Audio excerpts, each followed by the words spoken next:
अपने लोग भजन का मतलब समझते हैं कि एकांत गुफा में बैठ करके जो किया जाता है या एकांत कमरे में बंद करके जो किया जाता है उसे ही भजन कहते हैं।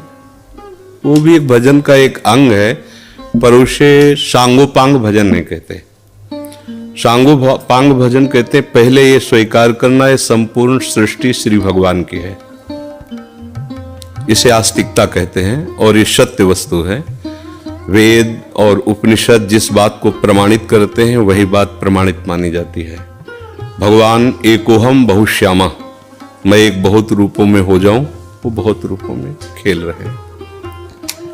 आप उस सृष्टि में भेजे गए हैं अलग अलग सेवाओं के लिए।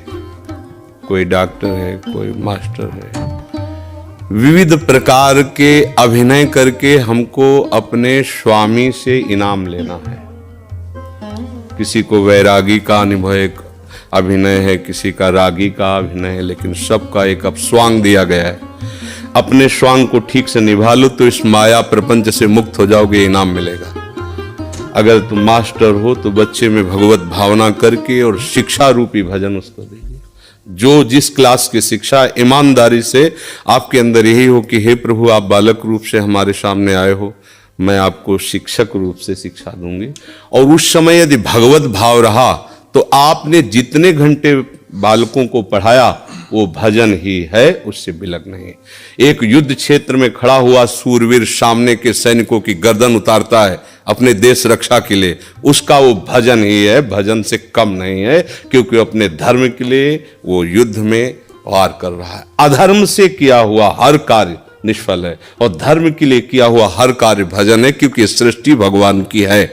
अगर एक केवल मान लिया जाएगा कि माला चलाना इतना ही भजन है तो वो भजन के सर्वरूप को नहीं जानता है। अगर ऐसा ही हो तो अर्जुन जी कह रहे हैं श्री भगवान से कि मैं संन्यास लेकर के विरक्त होकर मांग कर खाऊंगा, पर मैं युद्ध नहीं करूंगा क्योंकि इसमें हिंसा होती है। और श्री भगवान कह रहे हैं कि नहीं, तुझे युद्ध करना ही होगा।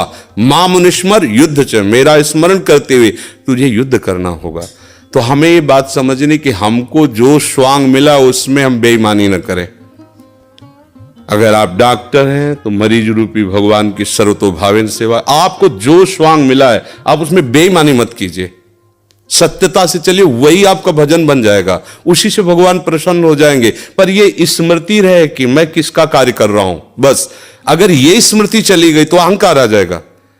मैं अभिनय में श्रेष्ठ हूं, मैं अमुक श्रेष्ठ हूं, मैं विद्वान हूं, मैं ज्ञानी हूं, मैं महात्मा हूं, मैं भक्त हूं, मैं भजन आनंदी हूं। किसी भी बात का अभिमान आ जाना उपासना की वृत्ति का नाश हो जाना है।